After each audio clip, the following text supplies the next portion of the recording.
Hello, everyone. I'm now going to talk about conservation of biodiversity, which is an important topic for +3 first semester students who are going to appear the environmental studies examination. So let us look at various issues surrounding biodiversity. Let us begin with the question, what is biodiversity?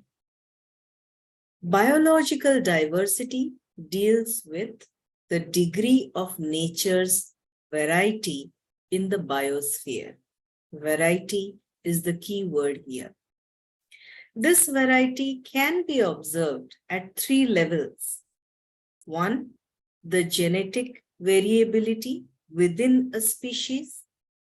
Second, the variety of species within a community. And third, the organization of species in an area into distinct plant and animal communities, which we call the ecosystem diversity. So now we will try to know a little bit more about these 3 kinds of diversities. What is genetic diversity? Each member of any animal or plant species differs widely from other individuals in its genetic makeup because of the large number of combinations possible in the genes that give every individual specific characteristics. We all differ from each other, don't we?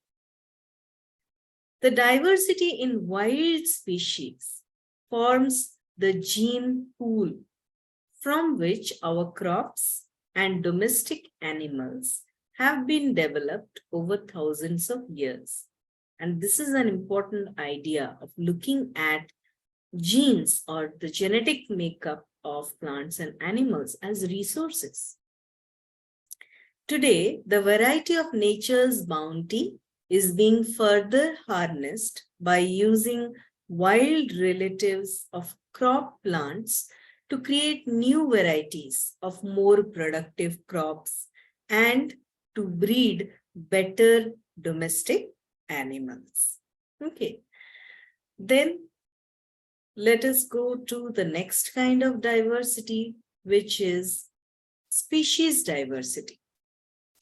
The number of species of plants and animals that are present in a region constitutes its species diversity. This diversity is seen both in natural ecosystems and in agricultural ecosystems. Natural, undisturbed tropical forests have a much greater species richness. There you will find a greater variety of species than plantations developed by the forest department for timber. There you will find only specific kinds of plantations, not a big variety you will find in such areas which have been developed by the forest department with a specific purpose in mind.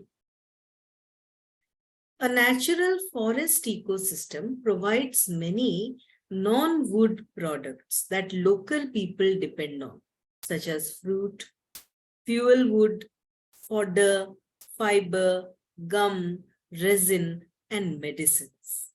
Okay, whereas if there is an area which is grown by the forest department and you will find that the aim is to, produce timber, then you will not have all these other provisions that you will find in a natural forest where the natural ecosystem has not been disturbed.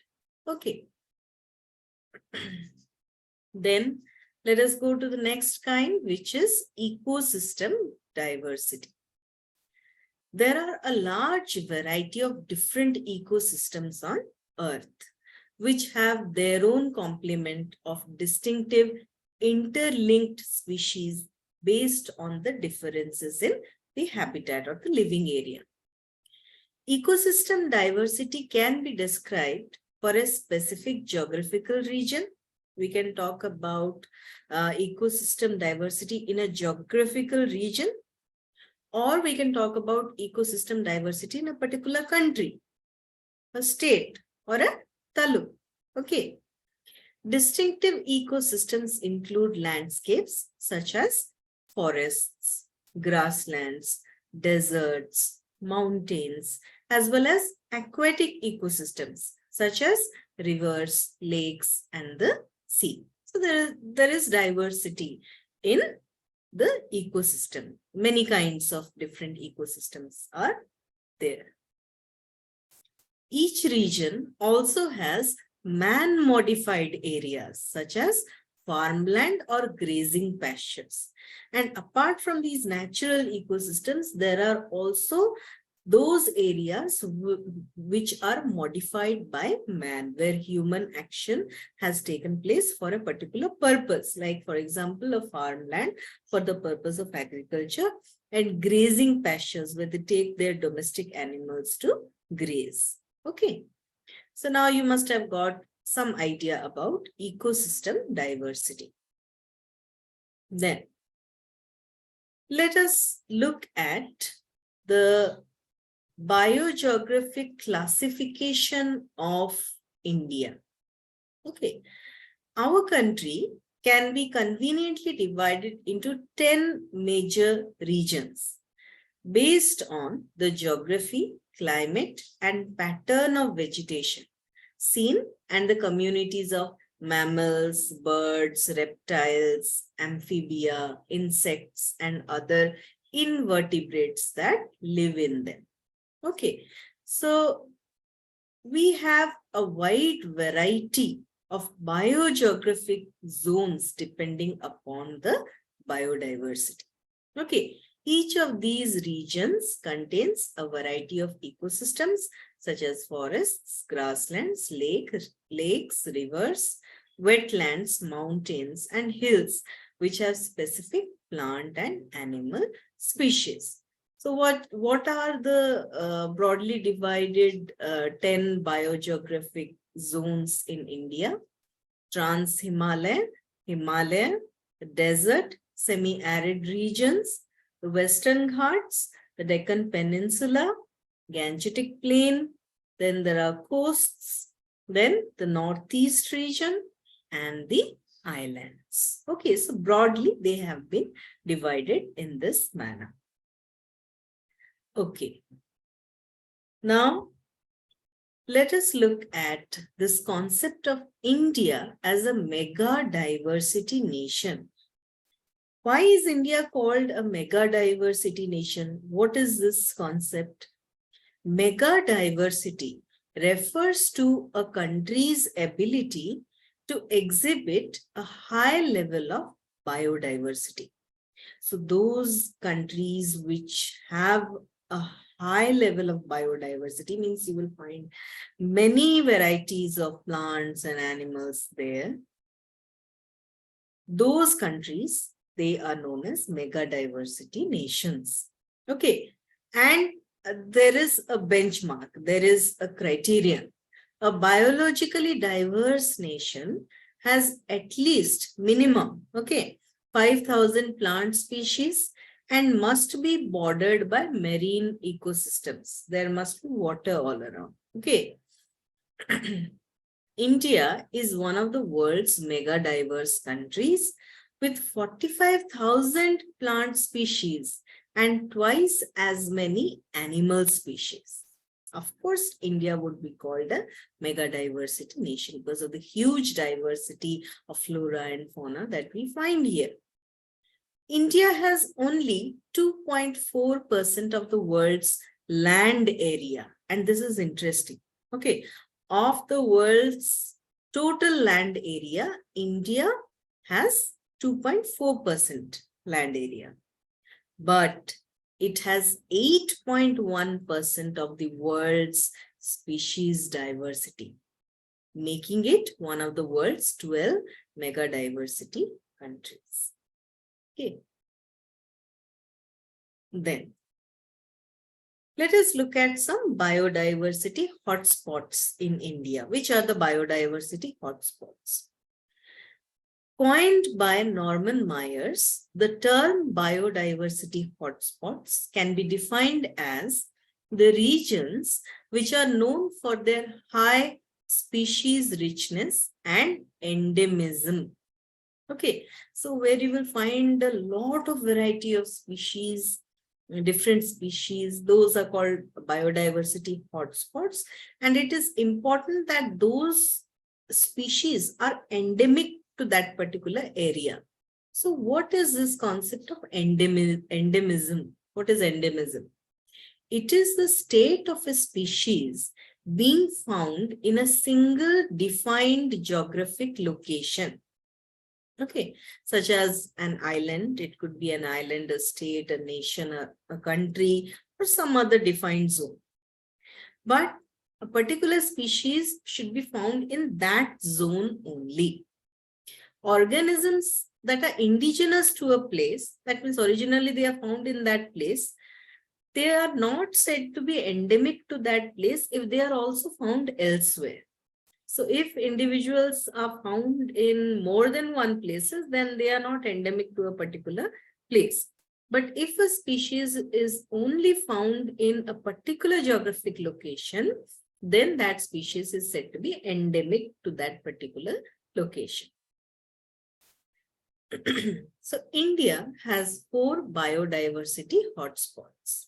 Which are they? The Himalayas, number 1. Number 2, the Western Ghats.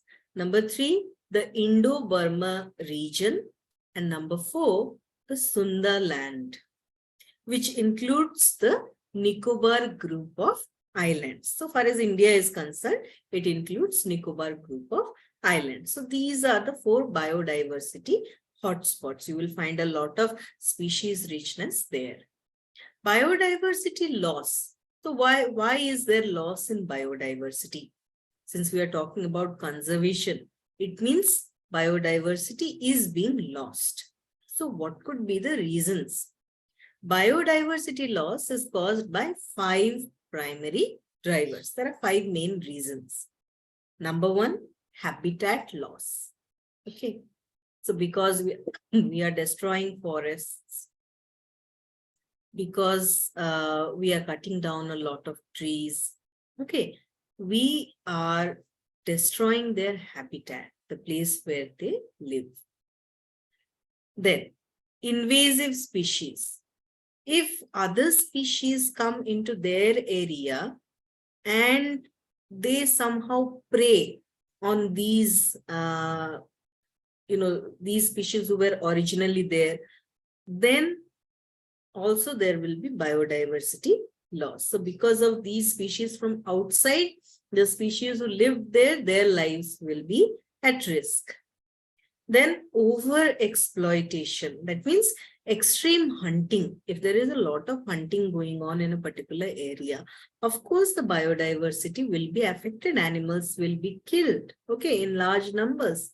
And if we are talking about aquatic ecosystems, then if there is a lot of fishing, then the diversity in the fish population will be hampered, will be lost. Okay, so that is what we mean by overexploitation of, plants and animals. And of course, pollution. Because of pollution, many species, they die and they cease to exist. Climate change, of course, if the climate does not suit the existence of a particular species, then the species will move towards extinction. Okay. Climate change associated with global warming. In each case, human beings and their activities play direct roles. So these are some of the reasons which could lead to loss in biodiversity. Okay. Then, conservation of biodiversity. Now we will talk about that. There are 2 kinds of conservation: in-situ conservation and ex-situ conservation. So what is in-situ conservation? It is the method of conserving all the living species, especially the wild and endangered species. Okay, those species which are in danger in their natural habitats and environment. So when we try to conserve these species in their natural habitats, which is their natural home, okay, then that is called in situ conservation.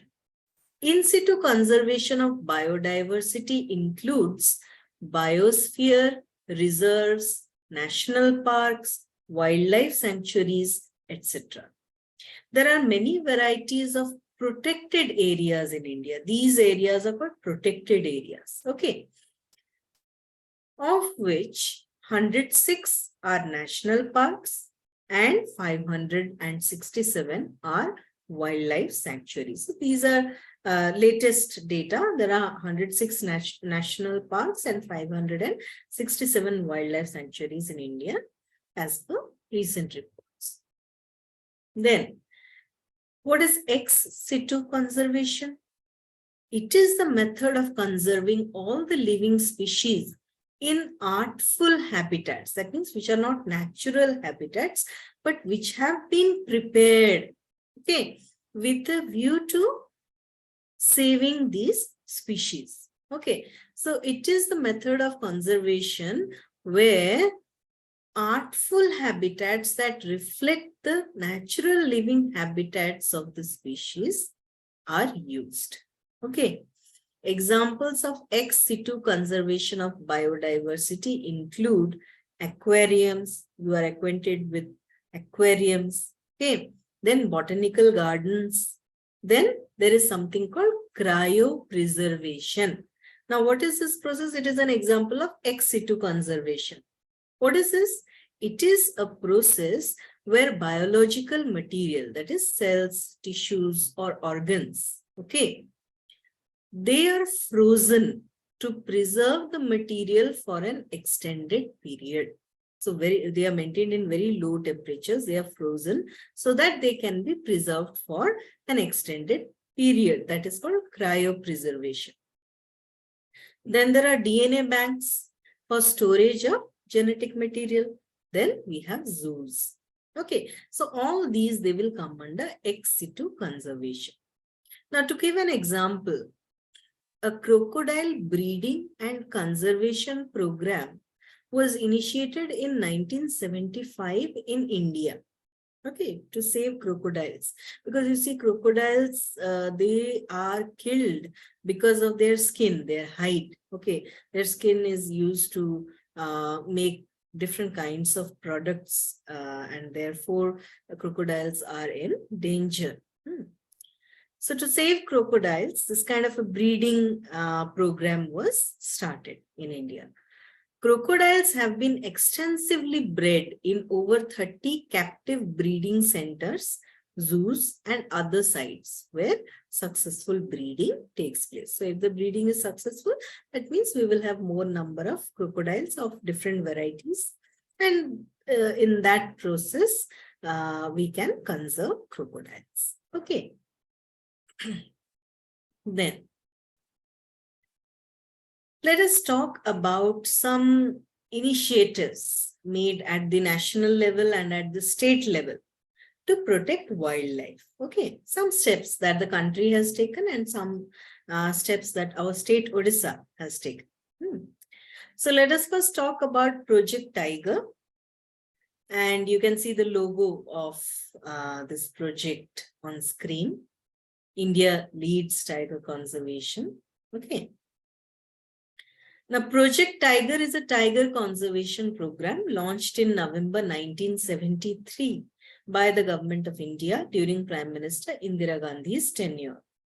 The project aims at ensuring a good population of the Bengal tiger in its natural habitats, protecting it from extinction and preserving areas of biological importance as a natural heritage that represent the diversity of ecosystems across the tiger's range in the country. In India, there are 53 tiger reserves governed by Project Tiger. So what are the main aims of this project? This project aims to reduce factors that lead to the depletion of tiger habitats and to mitigate them by suitable management. So what is the first aim? To reduce the problems, okay, that revolve around the existence of tigers. So there are some factors which lead to the destruction of the tiger habitats, that is the places where tigers live naturally. Okay, so if we reduce those factors, if we take control of those reasons which lead to destruction of the habitats, then we can achieve a suitable management of the tiger population. Now, the damages done to the habitat shall be rectified to facilitate the recovery of the ecosystem to the maximum possible extent. And if some steps can be taken to repair the damage done to the ecosystem, then that will also be beneficial for the tiger population. Okay. Then another thing is to ensure a viable tiger population for economic, scientific, cultural, aesthetic, and ecological values. So we need to save the tiger for so many reasons. There are economic reasons, there are scientific reasons, cultural reasons, aesthetic reasons. Okay, they are part of the beauty of the forest. Okay, and then of course there are ecological values. Okay, so that this was to give you some idea about the Project Tiger. Then there is also Project Elephant to save elephants. Okay, you can see the logo on screen, Hathi Pariyojana Bharat Sarkar. Okay, Project Elephant was launched in 1992 by the Government of India, Ministry of Environment and Forests, to provide financial and technical support to wildlife management efforts by states for their free-ranging populations of wild Asian elephants. The project aims to ensure the long-term survival of the population of elephants in their natural habitats by protecting them, their habitats, and migration corridors. So the places, which they use for migrating from one place to another, those areas are called migration corridors. And it is also important to protect them. Why? Because a lot of hunting happens when elephants are migrating, and that is how the children will be separated from their parents. Okay. Now, for the movie, the documentary, which actually won an Oscar for India recently, The Elephant Whisperers, talks about how baby elephants were saved by this particular couple. Those baby elephants which were separated from their group, their herd, because of hunting at the time of migration. Okay. Therefore, it is very important to protect the elephants while they are migrating. Then other goals of Project Elephant are supporting the research of the ecology and management of elephants, creating awareness of conservation among local people. Okay, like it is shown in that movie, how local people are trained to take care of the elephants, and then their sons and daughters, they are also given the same task of caring for the elephants. Okay, so local people are trained in all the ways in which elephants could be cared for, providing improved veterinary care for captive elephants. Okay, also increasing the provision of veterinary service in that particular in those areas where the Project Elephant is working. Okay. Then let us come back to Odisha and look at our dear Olive Ridley turtles. Okay, you can see the picture of an olive ridley turtle on screen. Every year at Gahiramata and two other sites on the Odisha coast, hundreds of thousands of olive ridley turtles congregate on the beach between December and April for mass nesting. There are severe threats to these nesting sites. After its discovery in 1974, the beach was notified as a sanctuary, the Vittarakanika sanctuary, and was closed for hunting. Hunting was not allowed. Recognizing the threats to turtles from fishing by large trawlers. What are trawlers? Large commercial fishing boats. Okay. So after it was realized that these large fishing boats, they are actually responsible for the deaths of many of these turtles. What happened? The Odisha Marine Fisheries Regulation Act was passed in 1982. So a distance was fixed that this is the area where the olive ridley turtles are, and if there are fishing boats, they cannot come closer to this area. Okay, so that the olive ridley turtles will be saved from harm. Okay, so this is about the olive ridley turtles. Now, we will talk a little bit about the value of biodiversity. We have been talking about, what are the different ways to conserve biodiversity.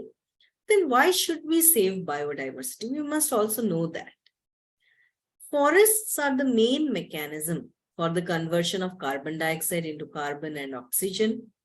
The loss of forest cover, coupled with the increasing release of carbon dioxide and other gases through industrialization, contributes to the greenhouse effect. Global warming is melting ice caps, resulting in a rise in the sea level, which will submerge the low-lying areas in the world. So that is why forest cover is very important. And biological diversity is also essential for preserving ecological processes. There are many processes that are happening around us, which we are not even aware that they are happening. Okay, but they are happening, and because of biological diversity, those processes are being made possible. So what are some of those processes? Fixing and recycling of nutrients, soil formation, circulation and cleansing of air and water, global life support, then maintaining the water balance within ecosystems, watershed protection, maintaining stream and river flows throughout the year, erosion control, and local flood reduction.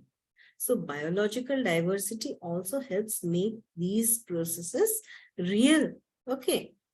Then, of course, we have food, clothing, housing, energy, and medicines. Okay. They are all resources that are directly or indirectly linked to the biological variety present in the biosphere. Okay, so for all these things, for food, for clothes, for houses, for energy, for medicines, we depend on the biological diversity. And that is why it is our duty to check that there is no over exploitation of the biodiversity. And we must also consider it our duty to do everything we can to save biodiversity. Okay, and we must realize that we cannot live alone on this earth, and we need that variety because that variety sustains us. Okay, so I would like to end by asking you all to think of how you can, in your own little way, contribute to the action of saving biodiversity. Thank you. Stop here.